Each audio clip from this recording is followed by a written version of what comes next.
तेजस्वी जी को 2 बार deputy CM रहे, उन्हें ये बताना चाहिए तो उन्होंने पूर्णिया मधेपुरा के लिए, सुपौल के लिए क्या।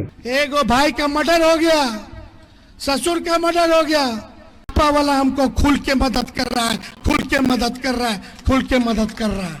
एजेंट बिल्कुल एजेंट है ये, बिल्कुल एजेंट है। नमस्कार, आप देख रहे हैं दर्श न्यूज। मैं हूं आपके साथ रितेश शर्मा। लोकसभा चुनाव का दौर चल रहा है। इसमें बिहार की पूर्णिया लोकसभा सीट काफी हॉट सीट बन चुकी है। चुनाव की तारीख जैसे जैसे नजदीक आ रही है वैसे वैसे जुबानी जंग भी तेज होती जा रही है।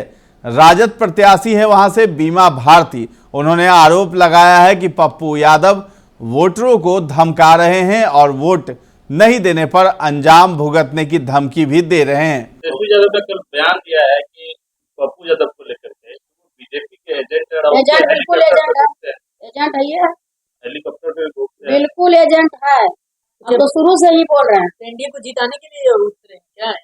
बिल्कुल, वो तो फंडिंग भी कर रहा है बीजेपी उसको पूरा।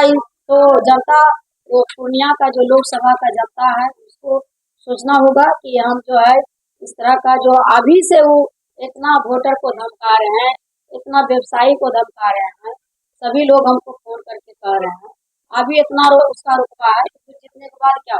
पप्पू यादव पहले कह रहे थे कि वो कांग्रेस के नेता हैं, लेकिन कल राहुल गांधी ने खुले मन से आपको समर्थन दिया, क्या कहेंगे? बीमा भारती ने कहा है कि किसी को डरने की जरूरत नहीं है, उनकी जीत सुनिश्चित है और हर बात का जवाब समय पर देंगे। वहीं शुक्रवार को तेजस्वी यादव ने भी पप्पू यादव पर हमला बोलते हुए कहा कि पप्पू यादव भाजपा के बी टीम के तौर पर काम कर रहे हैं और उनके कई वीडियो हैं जो समाज को शर्मसार करता है। दरअसल पूर्णिया के जानकी नगर में राजद उम्मीदवार बीमा भारती के समर्थन में तेजस्वी ने शुक्रवार को एक चुनावी सभा को संबोधित किया। तेजस्वी यादव ने पूर्णिया के निर्दलीय प्रत्याशी पप्पू यादव के साथ साथ बीजेपी पर भी जमकर हमला बोला। तेजस्वी यादव ने बिना नाम लिए पप्पू यादव को बीजेपी की बी टीम करार दे दिया। तेजस्वी यादव ने कहा कि कुछ लोग बीजेपी का एजेंट और बी टीम बनकर पूर्णिया में काम कर रहे हैं। ऐसे लोगों के झांसे में नहीं आना है। सबको याद है कि पिछली बार किस तरह बीजेपी का हेलीकॉप्टर लेकर घूमते थे, उसका बिल भी मेरे पास है। बताओ कितना तानाशाही है रे भाई। आपका बाल बच्चा को अगर इस हिसाब से जेल में बंद कर देगा, एक भाई का मर्डर हो गया, ससुर का मर्डर हो गया, पापा वाला हमको खुल के मदद कर रहा है, खुल के मदद कर रहा है, खुल के मदद कर रहा है। तो ऐसे बेहरूपियों लोगों से हम लोगों को बचना। अब बिहार में 2 ही खेमा है रे भाई, इधर उधर नहीं। या तो एनडीए या तो इंडिया, या तो एनडीए या तो इंडिया। 2 ही लोगों में लड़ाई है पूरे बिहार में, इधर उधर नहीं बटना है। बहुत लोग बीजेपी आरएसएस के मदद से इनके चाल चरित्र को हम लोग जानते हैं। ये लोग वही लोग हैं जो क्रिया खाया गया था कि तेजस्वी अगर चुनाव जीत जाएगा तो संन्यास ले लेंगे। क्रिया खाने वाले लोग आज बेशर्मी से खड़े हैं। पिछला चुनाव में 20 के चुनाव में मुख्यमंत्री का उम्मीदवार बन करके घूम रहे थे, अब भाजपा के पैसा से हेलीकॉप्टर से दौरा कर रहे थे। सारा हेलीकॉप्टर का बिल है मेरे पास। कौन भाजपा वाला इन लोग को खड़ा किया है? और आज घूम घूम करके लोग कह रहा है कि हमको जिता दो ए मुसलमान भाई, ए यादव भाई, हमको जिता दो। जीतने के बाद हम जो है कांग्रेस में जाएंगे। कांग्रेस के गठबंधन में हम लोग हैं। राहुल गांधी को मदद हम कर रहे हैं। हमारी संख्या बनेगी तब जो है राहुल गांधी का हाथ मजबूत होगा। और कुछ लोग बीजेपी के लोग जो है एजेंट हैं वो खुलेआम अब तो टीवी पे कहने लगे हैं कि आरएसएस वाला, भाजपा वाला हमको खुल के मदद कर रहा है, खुल के मदद कर रहा है, खुल के मदद कर रहा है। इस बाबत निर्दलीय प्रत्याशी पप्पू यादव ने कहा है कि तेजस्वी यादव बीजेपी से लड़ रहे हैं या पप्पू यादव से लड़ रहे हैं, वो एक बार भी बीजेपी का नाम नहीं लेते, उनके उम्मीदवार की चर्चा नहीं करते। उन्होंने जब तेजस्वी यादव से सवाल किया, जब सरकार में थे तो कोसी सीमांचल और पूर्णिया के लोगों की कितनी चिंता की, कितने लोगों को नौकरी दिया, 5 विभाग के मंत्री रहे और यहाँ के कितने लोगों को नौकरी दिया। तो पप्पू यादव ने एक बड़ा हमला बोला है तेजस्वी यादव पर कि डिप्टी सीएम रहते हुए आपने कितना विकास किया और पूर्णिया की जनता के बारे में कितना आपने सोचा है। मुझे मेरा मतलब सिर्फ पूर्णिया सीमांचल कोसी से है, उसके विकास से है।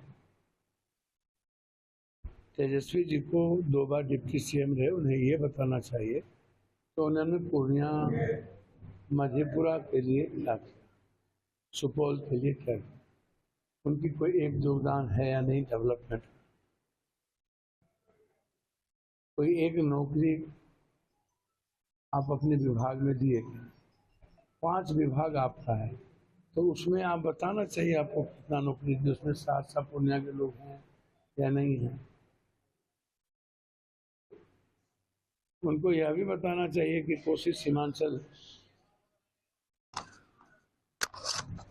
में वो 5 साल में कई बार आते हैं, तो ना उनकी विकास पर कभी ध्यान रहते है, ना कोसी सीमांचल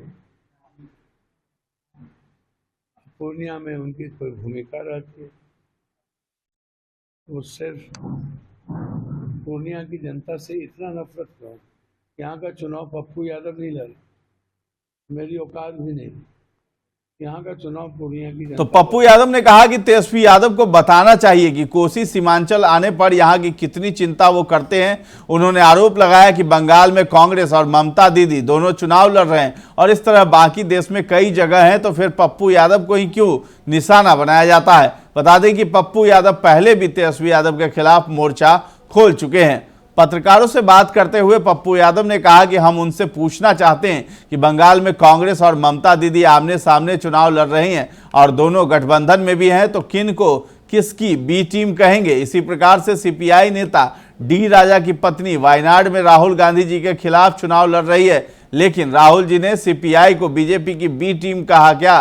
पप्पू यादव ने कहा कि पंजाब में भी यही सीन है, अरविंद केजरीवाल कांग्रेस के खिलाफ चुनाव लड़ रहे हैं, वहां भी राहुल गांधी ने कोई आपत्तिजनक बात कही है क्या। पप्पू यादव ने फिर दोहराया कि वो पूर्णिया का बेटा हैं और हमेशा बेटा बनकर रहेंगे, पूर्णिया के बेटे को मिट्टी में मिलना संभव नहीं है। उन्होंने दावा किया कि उनके विरोधियों को सीमांचल, कोसी और पूर्णिया की मिट्टी जवाब देगी।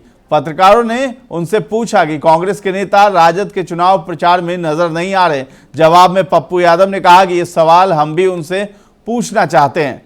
आपको बता दें कि पूर्णिया में 26 अप्रैल को मतदान होना है। निर्दलीय ताल ठोक रहे पप्पू यादव ने कहा है कि मेरी औकात नहीं है यहां से चुनाव लड़ने की, मेरे लिए यहां से पूर्णिया की जनता चुनाव लड़ रही है। बता दें कि पूर्णिया में 26 अप्रैल को मतदान है। एनडीए और जेडीयू की तरफ से संतोष कुशवाहा, आरजेडी और महागठबंधन की तरफ से बीमा भारती चुनावी मैदान में है। वहीं पप्पू यादव निर्दलीय ताल ठोक रहे हैं। अब देखना बड़ा दिलचस्प है कि पूर्णिया की लड़ाई आखिर किस मोड़ पर आती है और किसकी जीत होती है। फिलहाल इस खबर में इतना ही है। इस खबर को लेकर के आपका क्या राय है, क्या सोच रखते हैं, ये सब हमें कमेंट में जाकर जरूर बताएं। धन्यवाद।